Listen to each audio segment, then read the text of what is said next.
சேலத்தில் நடைபெற்ற பாமகவின் செயற்குழு பொதுக்குழு கூட்டத்திற்கு அன்புமணி ஆதரவாளர்கள் அச்சுறுத்தல் இருப்பதாக போலீஸ் பாதுகாப்பு வழங்க கோரி ராமதாஸ் ஆதரவாளர்கள் காவல் ஆணையரிடம் மனு அளித்தனர்.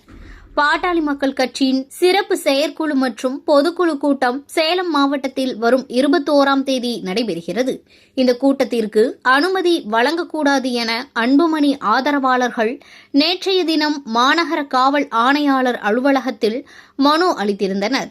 இந்த நிலையில் தற்போது நீதிமன்ற தீர்ப்பை மீறி அன்புமணி ஆதரவாளர்கள் பொய்யான புகார் மனுவை வழங்கியுள்ளதாகவும் பொய் புகார் வழங்கிய நபர்கள் மீது அவர்களை தூண்டிவிட்ட அன்புமணி மீதும் வழக்கு பதிவு செய்து சட்ட நடவடிக்கை எடுக்க கோரி ராமதாஸ் ஆதரவு நிர்வாகிகள் இன்று காவல் ஆணையரிடம் மனு அளித்துள்ளனர்.